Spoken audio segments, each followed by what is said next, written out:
জাহান্নামের কথা হয়, আপনি সেই জায়গা থেকে কেমনে ওঠেন? তাহলে আপনি কি ওয়াজ শুনবেন? মানে আপনার টার্গেটটা কি? অনেকে আছে মানে বক্তা টিকটক ভিডিও দেখে মনে করছে হুজুর মনে 2.5 ঘন্টা খালি ওগুলোই করে। 2.5 ঘন্টা টিকটকের ওয়াজ করলেও হুজুরের জান থাকবে। কথা কয় না কেন? সব শ্রোতার জুতা হুজুরের। আপনি কি মনে করছেন 2-1 ঘন্টার ওয়াজ শুনে বক্তাকে যাচাই বাছাই করা লাগবে?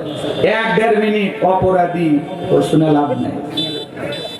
ওটা এমনি যুবকদেরকে সাইজ করার জন্য বলা হয়েছে। শোনেন কথা এইবার লাইনে চলে যায়। আমি বুঝতে পারছি আপনার তাফসীর ভিত্তিক আলোচনায় আসলে ঝিনাইদহে বলেন আর এদিকে বলেন চলে কম। একটু ঘটনা বললে মজা লাগে, চলেন ঘটনার ভিতরে একটা ডুব দেই।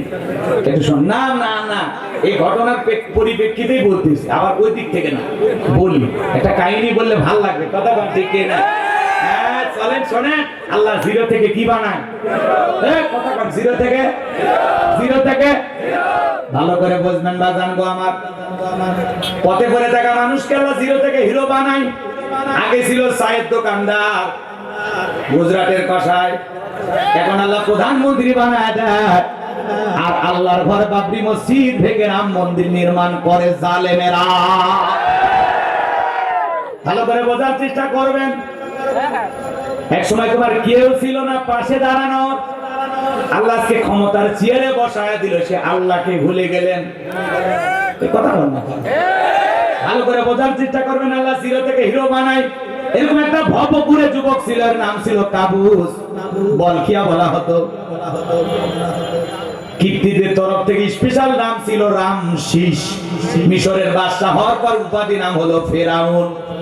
এ ছিল একটা ভবপুরে যুবক। ভবপুরে যুবক মানে বোঝেন না?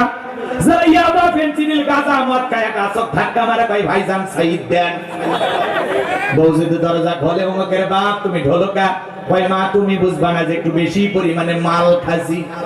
এরকম নেশাখোর বাচ্চা কাচ্চা আছে না নাই?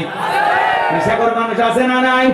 যারা সন্ধ্যা হলে ঘরের দরজা বন্ধ করে জিকির করে ইজ্ঞাবা ইজ্ঞাবা ইজ্ঞাবা ইজ্ঞাবা, আছে না নাই? মা বাবা চিন্তা করে বাবা এটা কিসের ট্যাবলেট, জ্বর সর্দি গলা ব্যথা, কয় কিচ্ছু বোঝার দরকার নাই, আগে টাকা দে নইলে তোর মাথা ফাটাবো। পিতা মাতা বাধ্য হয়ে টাকা দেয়, আর ওই টাকা দিয়ে যুবকেরা ইয়াবা ট্যাবলেট কিনে খায়। এই ইয়াবা ট্যাবলেটের একটা চালান ধরেছিল ডিবির লোকেরা, ছোট ছোট প্রশাসনের ভাইরা ধরেছিল। আমি দেখলাম ওই লোকটা কি করছে জানেন? কালো টেপ পেঁচায় পেঁচায় খাইছে খাইছে খাইছে খাইছে, এরপরে বাথরুম করে ওই দিক দিয়ে বের হয়েছে। এরপর ওইটা ধুইয়া ওই টেপ গুলো খোলে, সেই ট্যাবলেট বিক্রি হয়। একই জিনিস কয়বার খায়, একটা রুচির ব্যাপার। এগুলো যারা কিনা খায়, যুবক মাদককে না বলুন। মুসলমান যুবকের কোনোদিন মাদকের সাথে সম্পর্ক থাকতে পারে? মদ গাঁজা ইয়াবা ফেন্সিডিল কোনো কিছু খাওয়া যাবে? যারা নিশাদ্রব্য পান করে এরা ভালো বাবা হতে পারে না, এরা ভালো স্বামী হতে পারে না, এরা ভালো সন্তান হতে পারে না। সমাজের মানুষ ওদেরকে ভালো মানুষ বলে না, বলে নিশাখোর, টোকায় টোকায়। কথা বল, যারা নিশাদ্রব্য পান করে এদের নাম কি? টোকায়। কথা বলে ঠিক কি না? তাহলে যুবক তোদের পায়ে হাত দিয়ে অনুরোধ করি, খবরদার ইয়াবা ফেন্সিডিল গাঁজা মদ হিরোইন কোন ধরনের নিশাদ্রব্য পান করা যাবে না। কথা বলে ঠিক কি না?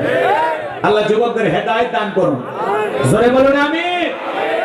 যুবক খবরদার কোন নিশাদ্রব্যের বোতল স্পর্শ করবা মনে থাকবে তো ইনশাআল্লাহ।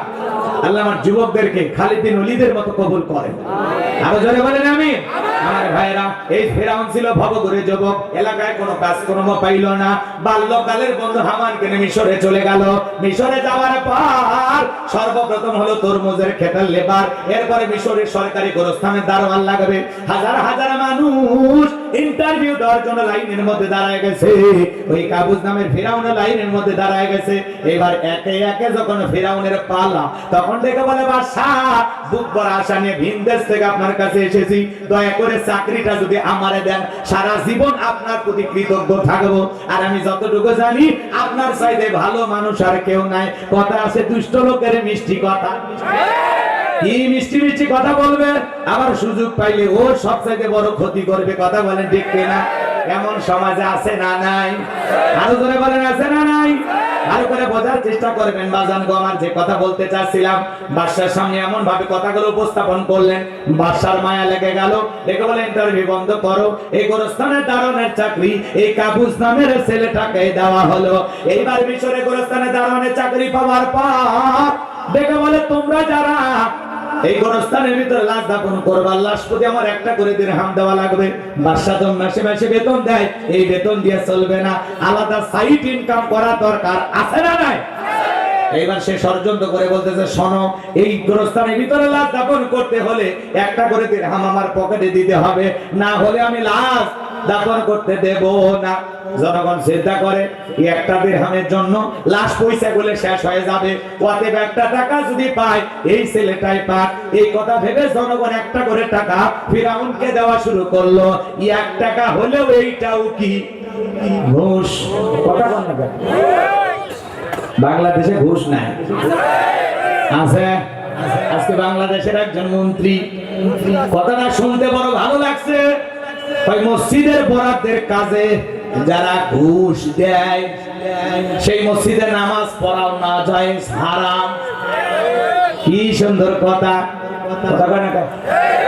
বড় বড় মুফতি সাহেব দেখা যায় শুধু মসজিদের কাজে বরাদ্দ দেওয়ার জন্য ঘুষ দিলে ওখানে না যায় না। বাংলাদেশের যে কোনো কাজের জন্য মুসলমান আপনাদেরকে 1 টাকা ঘুষ দেবে না, এটাই সঠিক কথা। রাগ করেছেন মনে হয়? শুধু মসজিদের বরাদ্দর ক্ষেত্রে দেখলে হবে না, সব দিক দিয়ে দেখা লাগবে। কোন কাজের ক্ষেত্রে মুসলমান ঘুষ দেওয়া যায় না। আরো জোরে, আরো জোরে।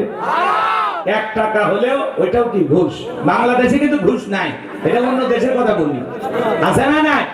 শোনো এই দেশটার গল্প করি, দেশটা মনে হয় স্বপ্নপুরী, শুধু কর ঘুষ কর মদ কর জুয়া কর, এটাই আছে ভুরি ভুরি, এটাই আছে ভুরি ভুরি। এ দেশে অসৎ কামাই কেউ করে না, তবে ঘুষের টাকা পেলে কেউ তো ছাড়ে না। টেবিলের নিচে দিয়ে হাত বাড়িয়ে কালো টাকাটা নেই সারিয়ে, টেবিলের নিচে দিয়ে হাত বাড়িয়ে কালো টাকাটা নেই সারিয়ে। করছে ওরা বড় দেশের চুরি, করছে ওরা বড় দেশের চুরি। শোনো এই দেশটার গল্প করি, একটা ছেলের চাকরির জন্য 10 লাখ 15 লাখ 20 লাখ টাকা ঘুষ উপরওয়ালাকে দেওয়া লাগে। উপরওয়ালা বলতে কি ফেরেশতা এসে নিয়ে যায়? এদেশের চেয়ার টেবিল পর্যন্ত ঘুষ খায়, কথা কোন ঠিক কিনা? বাগান গো সামনের দিকে যায়, লম্বা করব না, সংক্ষিপ্ত কথা বলিয়ে দিয়ে যায়। এইবার গোরস্থানের দারোয়ানকে জনগণ একটা করে দিরহাম দেওয়া শুরু করলো। ওই জামানায় আল্লাহ রাব্বুল আলামিন একটা মহামারী পাঠাইলো, ওই মহামারীর নাম হলো ডায়রিয়া, কলেরা। 2020 সালে বাংলাদেশ সহ পৃথিবীতে আল্লাহ একটা মহামারী দিয়েছিল, যার নাম হলো ধরো না ছুঁয়ো না করোনা। বাবা করোনা রোগে আক্রান্ত হয়ে মারা গেছে, বাবার লাশটা দেখতেও যায় নাই, বাবার কবরে মাটিও দেয়নি। বাবার সম্পদ ভালো লাগে, বাবারে ভালো লাগে না। মা করোনা রোগে আক্রান্ত হয়েছে, টের পাইয়া জঙ্গলে ফেলে আসছে। ভাইয়ের করোনা হয়েছে, আরেক ভাই দেখতে যায় নাই। বোনের করোনা হয়েছে, আরেক বোন দেখতে যায় নাই। এই করোনা মহামারী বুঝা দিয়েছিল দুনিয়াতে কেউ কারো আপন না। স্বামীর করোনা হয়েছে, স্ত্রী কাছে যায় নাই, স্বামী আলাদা রুমে, স্ত্রী আলাদা রুমে। খাবারের প্লেটটা সাজায়া লম্বা একটা বাঁশের লাঠি দিয়া ঠেলা দিয়া স্বামীর ঘরে খাবারটা ঢুকে দিয়েছে, কথা বলেন ঠিক কিনা? এবার স্বামী যখন সুস্থ হয়েছে, স্ত্রী আবেগের ঠেলা কান্নাকাটি শুরু করে রেখে বলে, জোসনার বাপ, আমি তো তোমারে কত ভালোবাসি তুমি জানো না? তুমি যখন করোনা রোগে আক্রান্ত ছিলে, নামাজ পড়ে পড়ে আল্লাহর কাছে দোয়া করে বলেছিলাম, আল্লাহ আমার হায়াত নিয়ে হলেও আমার শেফালির বাপকে তুমি বাঁচাইয়া রাখো। আল্লাহ তোমারে সুস্থ করেছে, স্বামী আমি মহা খুশি। স্বামী মনে মনে ডেকে বলে, শেফালির মা, ও জোসনার মা, তুমি আমারে কত ভালোবাসো আমি জানি। তোর এক নজর দেখার জন্য আমার মনটা ছটফট করেছিল। মোবাইলের ছবি দেখেছি আর আজরে কান্না করেছি। একবার জানলা দিয়ে ভুলকি মেরে আমার চেহারাটা দেখতে যাস নাই, আর আমার জন্য তাহাজ্জুদ করে দোয়া করেছিস। তুই যে আমারে কত ভালোবাসিস, করোনা রোগে আক্রান্ত হয়ে আমার প্রমাণ হয়ে গেছে, আমারে তুই বাঁশ দিয়া খাওয়াইছিস, কথা কোন ঠিক কিনা? এই করোনা মহামারী বুঝা দিয়েছে দুনিয়াতে কেউ কারো আপন না। নিঃস্বার্থ ভালোবাসা দেয় দুইটা মানুষ, যাদের নাম হলো মা বাবা, কথা বলে ঠিক কিনা? সামনের দিকে যাই, লম্বা হবে, লম্বা করব না, সংক্ষিপ্ত করে বলে দিয়ে যাই বাজান গো আমার, ওই করোনা মহামারী বাংলাদেশের মানুষকে বুঝাইয়া দিয়ে গেছে এই দুনিয়াতে স্বার্থে আঘাত লাগলে, একটু অসুস্থ হয়ে গেলে আসলে প্রিয় মানুষেরাও আপনাকে ছেড়ে পালিয়ে যাবে। কথা বলেন ঠিক কিনা? চলেন সামনের দিকে যাই বাজান গো আমার। যে কথা বলতে চাচ্ছিলাম, একটা করে দিরহাম মানুষ দেওয়া শুরু করলো।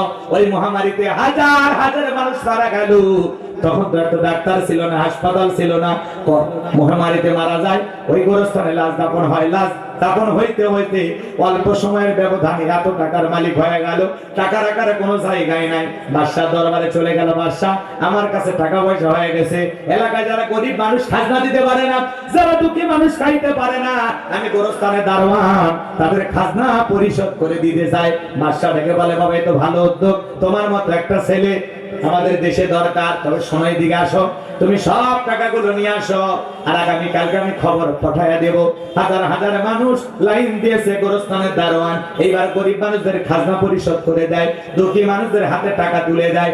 সমস্ত জনগণ ডেকে বলে, আরে রাজ্যের বাদশা যদি এই ব্যক্তি না হয়, গোরস্থানের ছেলেটা হয়তো না, যেন আমাদের কপাল খুলে যেত। নির্বাচনের আগে একটু জনসেবামূলক কাজ করা দরকার, আছে না নাই? আমার এলাকা এক নেতা কাঁচা রাস্তা ইট পাড়তেছে, কাঁচা রাস্তা মানে বোঝেন তো, মাটি রাস্তা, 2 গাড়ি ইট পাড়তেছে। মানুষজন যা বলে, বাবা তুমি তো এখনো নেতা হও নাই, ইট পাড়তেছো ব্যাপার দাগি। তখন ডেকে বলে, শোনেন আপনাদের ছেলে মেয়ে স্কুলে যায়, কাদা হইলে যাইতে পারে না, কি যে কষ্ট হয়, আপনারা হাটে বাজারে যাইতে পারেন না, মাঝে মাঝে আপনাদের কষ্টের কথা মনে হলে রাতে ঘুম আসে না। আপাতত কাঁচা রাস্তা ইট পাড়িয়ে দিয়ে গেলাম, আর ভবিষ্যতে আমার মার্কায় সিল মারিয়া আমাকে যদি এলাকার নেতা বানা দিতে পারেন, আমার 1 নাম্বার টার্গেট কাঁচা রাস্তা পাকা করে দেব। এই স্লোগান দিয়া নেতাকে বিশ্বাস করে জনগণ যখন নেতার মার্কায় সিল মারে, নেতাকে নির্বাচনে পাস করে, নেতা তখন এলাকায় থাকে না, ঢাকা শহরে বান্ধবী নিয়ে ঘুমায়। কথা বল না গে, রাখজান কইরে না বাজান গো আমার। নির্বাচনের মার্কা থাকে যে কয়দিন, নেতার আনা গোনা সে কয়দিন। মাথায় টুপি, মুখে দাড়ি, গায়ে লম্বা পাঞ্জাবি, দেখে মনে আসমান থেকে জিবরাইলের খালু নাজিল হইছে। ভোটের আগে গরিব দুঃখী মানুষকে দেউলিয়া ধরে সেলফি তোলে। রাস্তার ভিক্ষুক ফকন্নি মহিলা, সিরা শাড়ি, ওই মহিলাকে দেখে বলে, আপনার চেহারার মাঝে আমি আমার মাকে খুঁজে পাই। আছে না নাই? এ বাজার নির্বাচনের মার্কা থাকে যে কয়দিন, নেতার আনাগোনা সে কয়দিন। নির্বাচনের আগে নেতা ভোট নেওয়ার জন্য যে অভিনয়টা করে, আর জনগণের পাশে এসে যে আদর আপ্যায়ন করে, অলিতে গলিতে নেতাকে দেখা যায়। বাপরে বাপ, 1 আসরের নামাজ নেতা 4 বার পড়ে, তাও মনের স্বাদ মেটে না। আছে না নাই? আছে না নাই? এজন্য বাজান গো আমার, নির্বাচনের মার্কার এই কয়দিন যে ব্যবহার করে, বাকি 5 বছর এই ব্যবহার যদি নেতা সঠিকভাবে করত, মানুষ ভালোবেসে নেতাকে সমর্থন দিয়ে বারবার নির্বাচিত করত, লুকা চুরি করা লাগতো না। কথা কর না কেন? ভালো করে বোঝার চেষ্টা করবেন বাজান গো আমার। যে কথা বলতে চাচ্ছিলাম, মানুষের দুঃখটা বুঝতে হবে, মানুষের কষ্টটা বুঝতে হবে। আর আমরাও কম খারাপ না। নেতাদের দেওয়া 2 টাকার বিড়ি আর 3 টাকার চা খায় কি স্লোগান, বটু ভাইয়ের চরিত্র ফুলের মতো পবিত্র, নামাজ পড়ে ভক্ত, গাঁজা খায় 5 ওয়াক্ত, ঘুম চুরিতে পাকা ভক্ত, শয়তানের 1 নাম্বার ভক্ত, হুজুরদের জন্য খুবই শক্ত। কথা কন না কেন? আছে না না? না আপনারা ঘুমাইছেন মনে হয়। লিল্লাহি তাকবীর। এই জন্য বাজান গো আমার, নির্বাচনের মার্কার ভোট নেওয়ার সময় নেতা যে কায়দায় ব্যবহার করে, বাকি 5 বছর যদি এইভাবে জনগণকে ভালোবাসতো, জনগণ নেতাকে বারবার ভালোবেসে নির্বাচিত করত। কথা বলেন না কেন? জনগণের খাজনা পরিশোধ করে দিল। এইবার বাজান গো আমার, ওই দেশের যিনি মন্ত্রী ছিল মারা গেল, নির্বাচন শুরু হয়ে গেল। আগে তো জনগণের মন কাইরা নিছে, এইবার কাবুজ নামের ফেরাউনকে মিশরের মন্ত্রী বানায় দিল।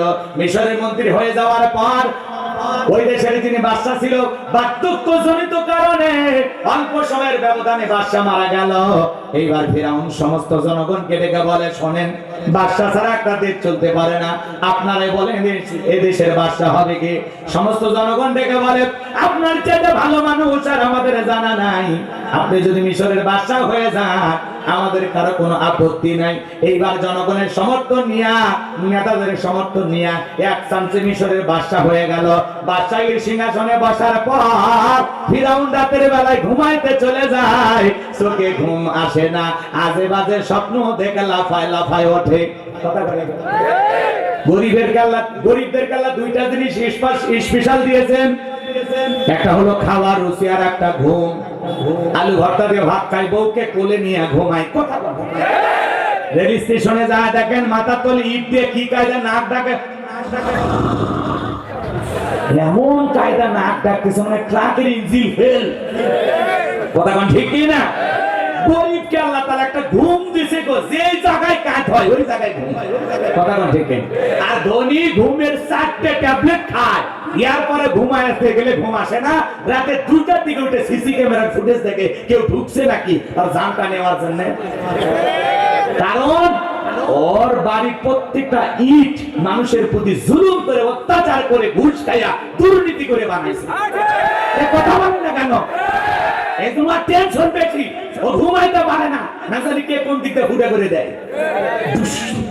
শেষ এজন্য ভয় করে, ভয় করে। বাড়ির চতুর্দিকে সিসি ক্যামেরা লাগাইছে। কথা বল না, বিরক্ত হচ্ছেন আপনারা? কোনো সমস্যা, আমি আমার গতিতেই চলবো বাজার। যে কথা বলতে চাইছিলাম গভীর মনোযোগ দিয়ে কথাগুলো শোনাবেন। গরিবকে আল্লাহ তাআলা খাওয়ার রুচি দিয়েছে, ধনী মানুষ কেনার টাকা আছে, বিশাল খাবারের টেবিল। গরুর গোশত কয় না খাওয়া যাবে না, চর্বি বেশি। খাসি কয় আরো চর্বি বেশি, আছে না নাই? গরিব খালি টাকায় দেখে বলে খাওয়া যাবে না, আমারে দিয়ে দে, একবার অটো মেশিনের মতো সব সাফ করে দেব। কথা বলে ঠিক কিনা? গরিবের কেনার টাকা নাই, খাবার রুচি আছে। ধনীর কেনার টাকা আছে, খাওয়ার রুচি নাই। যত খাবে কম তত ধনী বাঁচবে বেশি, খাইলেই আজরাইল হাজির। কথা কোন ঠিক কিনা? এই ভয়ে ধনীরা খায় না। যাই হোক বাজান গো, আমার লম্বা হবে, লম্বা করব না। ফেরাউনের চোখে ঘুম নাই, এইভাবে রাতের পর রাত চলে যায়, ঘুমাইতে পারে না। তার দরবারে জ্যোতিষী ছিল 400। এই 400 জ্যোতিষী লিডার নাম হলো দবিরা, বয়স হলো 320 বছর। দবিরাকে ডেকে বলে, দবিরা রে, কেন জানি রাতের বেলায় ঘুমাইতে পারি না, আমার ভাগ্য গবেষণা করে দেখো আমার কি হয়েছে।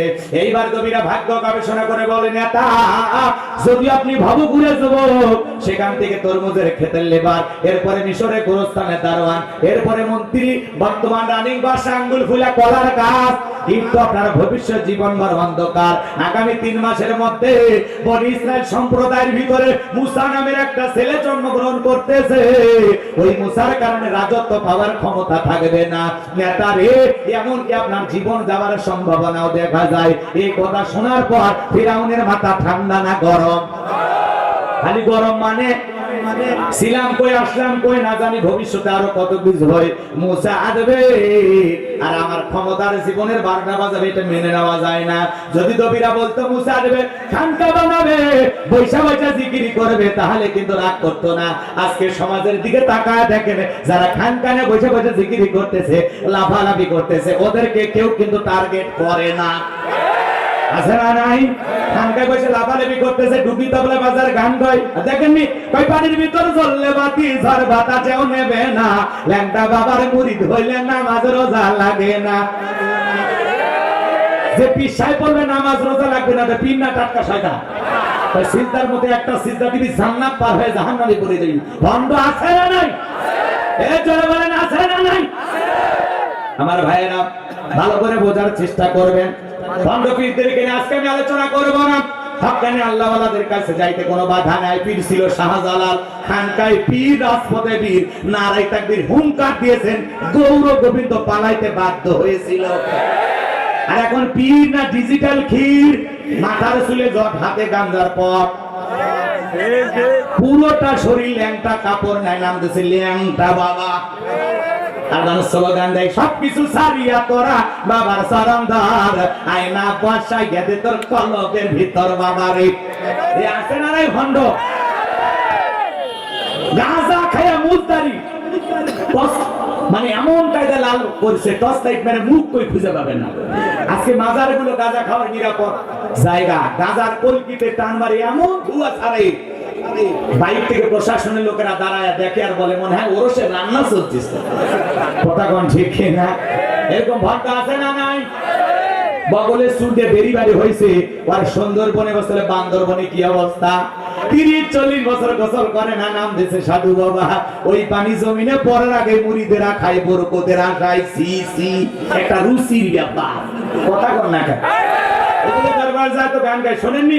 কেরমান কাতিবিন রোজ হাশরের দিন, কেরমান কাতিবিন রোজ হাশরের দিন, আল্লাহর দরবারে যদি করে অভিযোগ, হায় হায় মাওলার দরবারে যদি করে অভিযোগ, আমি বলবো দুনিয়ায় ছিলাম হেলাল বাবার লোক, আমি বলবো দুনিয়ায় ছিলাম ল্যাংটা বাবার লোক। আছে না নাই? পীর ছিল শাহজালাল, শাহপরান, শাহ মাকদুম, বাইজিদ বোস্তামি, আব্দুল কাদের জিলানী, রংপুরের কেরামতুল্লাহ, বগুড়ার শাহ সুলতান, রাজশাহীর শাহ মাকদুম, বাগেরহাটের খান জাহান আলী। বড় বড় আল্লাহ ওয়ালাদের কারণে এদেশে ইসলামের প্রচার প্রসার হয়েছে। আল্লাহ ওয়ালা খুবই ভালো জিনিস। কথা বলেন ঠিক কি না? আল্লাহ বলেন আকুনু মাস-সাদিকিন, তোমরা সত্যবাদীদের সঙ্গী হও। যে পীরের পা থেকে মাথা পর্যন্ত নবীর সুন্নাত দিয়ে ঢাকা, যার চেহারার দিকে তাকাইলে আল্লাহর কথা স্মরণ হয়, যে পীর নিজের ইমামতিতে মুরিদদেরকে নিয়ে নামাজ আদায় করে, ওইটা হলো পীর। আর এখন নারী পুরুষ একত্রে। পীরের বয়স হয়ে গেছে, স্বভাব পাল্টায়নি। মহিলা মুরিদ দেখলে কয় মা আয় আয়। এখন মহিলা চিন্তা করছে এত বড় আল্লাহর ওলি ডাকে, যদি কাছে না যায় জাহান্নামে জায়গা হবে না। এইভাবে পিসাবকে চাপে ধরছে, আর বুকের ভিতরে যায় এত শান্তি পাইছে, আনন্দের ঠেলা গান গায়, বাবা আমি তোমায় ভালোবাসি, তোমার চরণ সুমিতে বাবা, তোমার কাছে আসি গো বাবা, আমি তোমায় ভালোবাসি। যে মহিলা স্বামীকে বাদ দিয়ে পীরের ফাটা পায়ে চুমা খায়, ওই নারীর চরিত্রে ঠিক নাই। আপনার বউকে আপনি মাজারে পাঠান, আপনি কি দুর্বল? কথা বল না কেন? আপনার বউকে বলবেন আমি তোর পীর, আমি তোর পীর। পছন্দ হয় না? শোন এদিকে, আয়েশা, ফাতেমা, খাদিজা, হাজেরা, আসিয়া, মারিয়ম, এই নারীদের জীবনী কিনে দেবেন, যেগুলো জীবনী পর এরা জান্নাতি নারী। এইভাবে জীবন গড়, তারপরে মর, জান্নাতের রাস্তা ধর। আপনি বউকে পীরের কাছে পাঠাচ্ছেন, কি শুরু করছেন? কথা বল না। আবার এমনও পীর আছে বলে ভক্ত বাবা তুমি শুধু দরবারে আসো, বৌমাকে একদিন নিয়ে আসো। ওই মফিজ নিয়ে গেছে, নিয়ে যাওয়ার পরে বাবা বলতেছে বাবা তুমি একটু যাও, তোমার বউয়ের সাথে আমার স্পেশাল কিছু আমল হবে। কত বড় হয় তা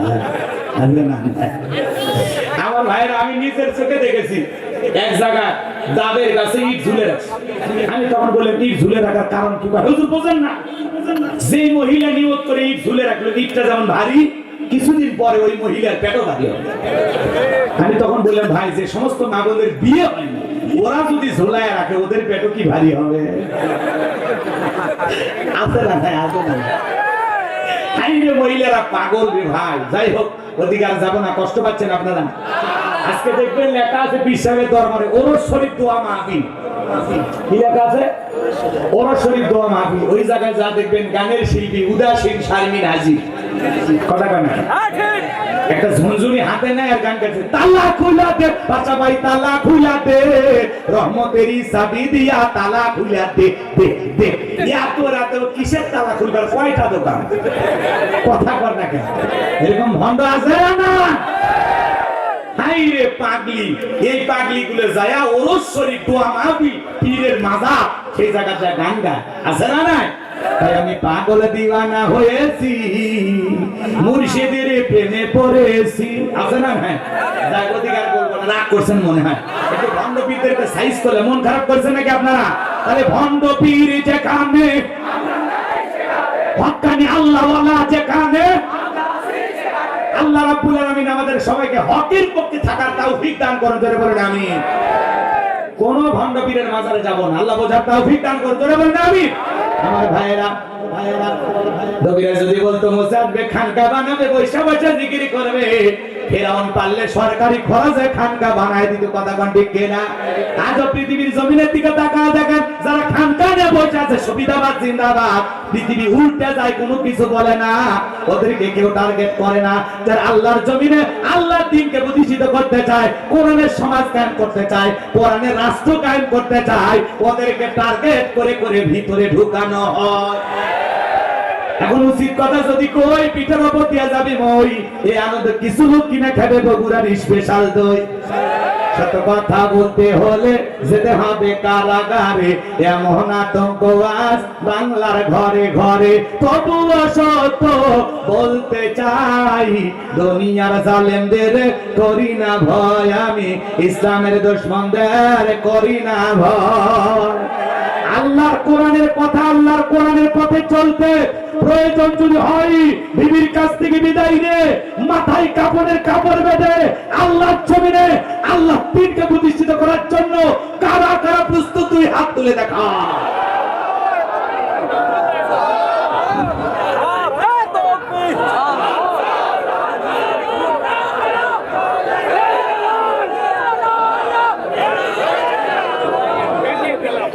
আপনাদের শরীর দুর্বল হয়েছে না?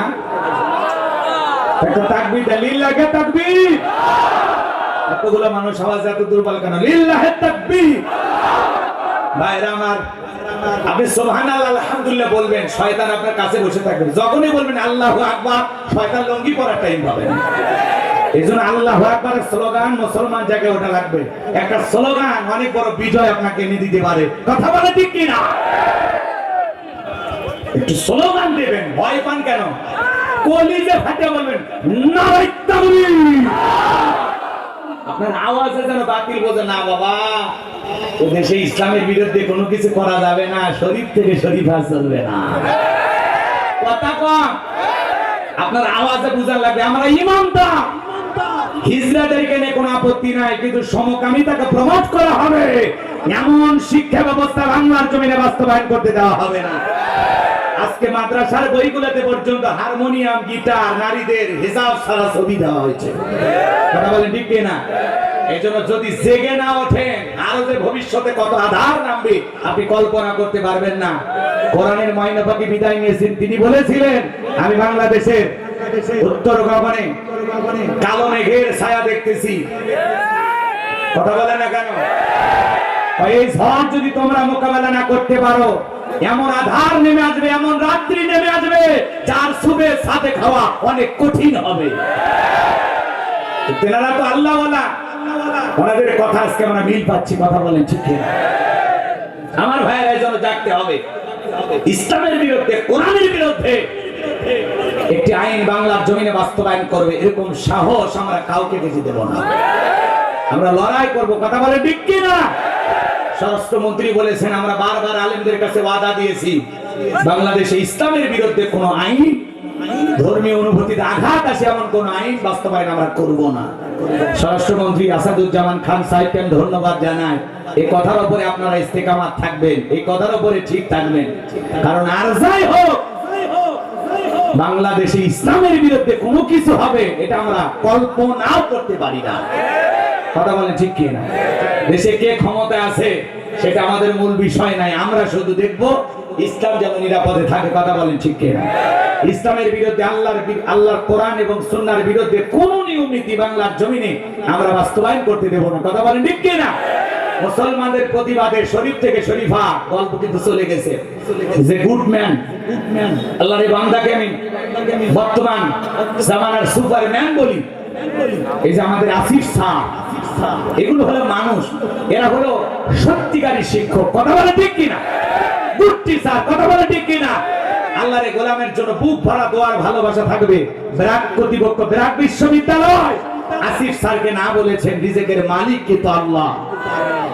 যারা বিশ্ববিদ্যালয় কর্তৃপক্ষ আসিফ স্যারকে চাকরি থেকে চাকরিচ্যুত করেছেন, তাকে চাকরি থেকে বাদ দিয়েছেন, মনে রাখবেন এমন এক সময় আসবে এই ব্র্যাক বাংলাদেশের সবচাইতে নিঃস্ব অসহায় অবস্থায় চলে যাবে। বাংলাদেশের মানুষ বিকাশে লেনদেন করবেন, এমন এক সময় আসবে এদেরকে খুঁজে পাওয়া যাবে না, কথা বলেন ঠিক কিনা? এই জন্য আপনাদেরকে অনুরোধের ভাষায় আমরা বারবার বলেছি, একটা মানুষ প্রতিবাদ করতে পারে, তার স্বাধীনতা আছে, কথা বলে ঠিক কি না? ওই স্যারের অসংখ্য ছাত্র ছাত্রীরা প্রতিবাদ করলো, কিন্তু বিরাট কর্তৃপক্ষ শুনলো না। ওনারা যেরকম না জবাব দিয়েছে, আমরাও আমলের মাধ্যমে না জবাব দেব। এখন থেকে লেনদেন বিকাশে নয়, নগদে। ফিরে আসুন নগদে, কথা বলে ঠিক কি না? এবং ব্র্যাকের যত পূর্ণ পাওয়া যায় সব বয়কট করুন। ওনাদেরকে বুঝিয়ে দেন, প্যান্ট শার্ট পরা একজন আসিফ স্যার বুঝিয়ে দিয়েছেন ইমানের পাওয়ার, আর ইমানের প্রতিবাদ করার জন্য আলেম হওয়া লাগে না, যে কোনো মানুষ প্রতিবাদ করতে পারে। উনি যা দেখিয়েছেন বাংলাদেশের বড় বড় হুজুরেরা তা করে দেখাতে পারবে, কথা বলেন ঠিক না? ব্র্যাক বিশ্ববিদ্যালয় সহ ব্র্যাক প্রতিষ্ঠান, তারা যে ভুল করেছে বাংলার জমিনে, এই ভুলের মাসুল একদিন তাদেরকে দিতে হবে। তাদের আয়ের উৎস এমনি কমে যাবে, কথা বলে ঠিক কিনা? আল্লাহ আমাদের সঠিক বোঝ দান করুন, জোরে বলুন আমিন।